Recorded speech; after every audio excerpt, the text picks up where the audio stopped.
भारत के नए संसद भवन का उद्घाटन हुआ और उसमें कुरान पढ़ा गया।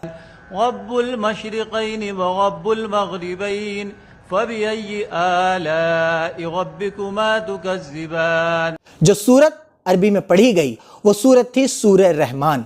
लोगों ने उस कुरान को तो सुना, लेकिन हम बताते हैं कि जो अरबी में पढ़ा गया उसका मतलब क्या था। अल्लाह के नाम से जो बड़ा मेहरबान निहायत रहम वाला है। निहायत मेहरबान, उसी ने कुरान की तालीम फरमाई मतलब शिक्षा दी।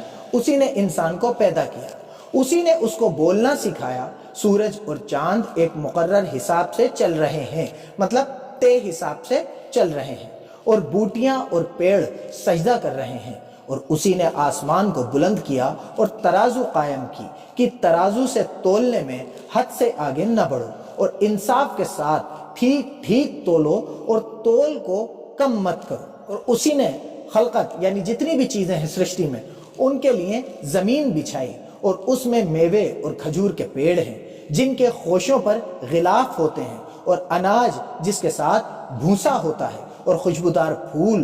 तो ए जिन्नों और इंसानों के गिरोह, तुम अपने परवरदिगार की कौन कौन सी नेमत को झुटलाओगे। उसी ने इंसान को ठीकरे की तरह खनखनाती हुई मिट्टी से बनाया और जिन्नों को आग के शोलों से पैदा किया। तो तुम अपने परवरदिगार की कौन कौन सी नेमत को झुटलाओगे।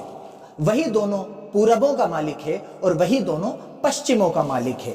तो तुम अपने परवरदिगार की कौन कौन सी नेमत को झुटलाओगे।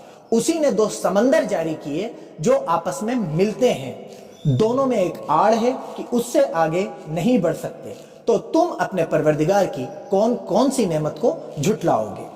दोनों समंदरों से मोती और मूंगे निकलते हैं, तो तुम अपने परवरदिगार की कौन कौन सी नेमत को झुटलाओगे। और जहाज भी उसी के हैं जो नदी में पहाड़ों की तरह ऊंचे खड़े होते हैं, तो तुम अपने परवरदिगार की कौन कौन सी नेमत को झुटलाओगे। जो कुछ जमीन पर है सबका नाश होना है, और तुम्हारे परवरदिगार की ही जात बरकत वाली जो जलाल व अजमत वाली है बाकी रहेगी। तो तुम अपने परवरदिगार की कौन कौन सी नेमत को झुटलाओगे।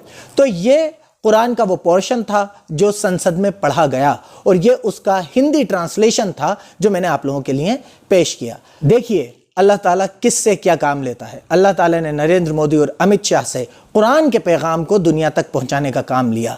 हम भी इस काम को अपनी जिम्मेदारी समझें और कुरान का पैगाम आम समझ की ज़बान में दुनिया तक पहुंचाएं। बहुत बहुत शुक्रिया। मैं था का थेमा का मोहसिन रशीद नौक।